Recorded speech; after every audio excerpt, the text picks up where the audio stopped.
Itong picture na ito, very controversial ito ngayon sa social media. Edited daw ito. Yes, Your Honor. Edited. Bakit kailangan i-edit? We have to protect the identity of the winner. Meron po nagreklamo sa amin one time, we covered the face, yung damit naman po ay nakilala. So, nagreklamo siya, sana naman daw po, wag ipakita naman po yung damit. So, yan po ang reason niya, and I agree, it's a very poor editing, pero the objective is to conceal the clothing na ma-identify sa kanya. So, ibig sabihin, so inamin nyo, inedit to, pinalitan yung clothing. Opo.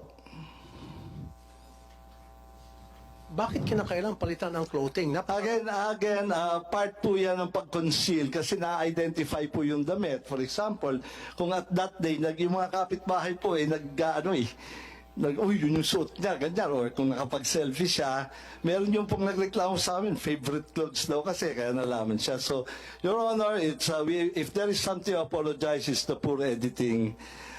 But I think it has served its purpose of concealing the identity, Your Honor. So, at least inamin nyo, ayan, marami kasi mga nagtatanong, nagsabi, purang pagka-edit. We're So, sorry, inamin nyo, we're not very good at editing the clothes. Pero yung tao hindi edited. Hindi po, totoo po Tunay yan. na tao to. Tunay na tao po yan.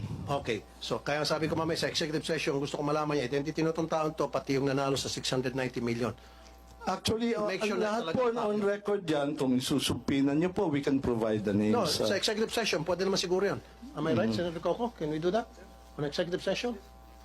Yes, Mr. Chairman, let's make it a strictly executive session. Yes. Na, even on the part of the Senate, limitado yung mag-attend at saka identified natin. And then, of course, kami, liability na namin yung kami pa ang source ng leakage. So. Like I said, Mr. Robles, kasi nga po, may clamor na malaman yung katotohanan. Kasi marami sa mga mananayan nagsasabi, yung nanalo ng 690 million, hindi raw yung legit na mananaya, kundi galing na sa tropa niya. I'm sorry, I'm gonna repeat this again. Yung pong kumakalat na balita, galing na sa tropa niyo, nag-invest ng 30 million para makuha nga itong 690 million.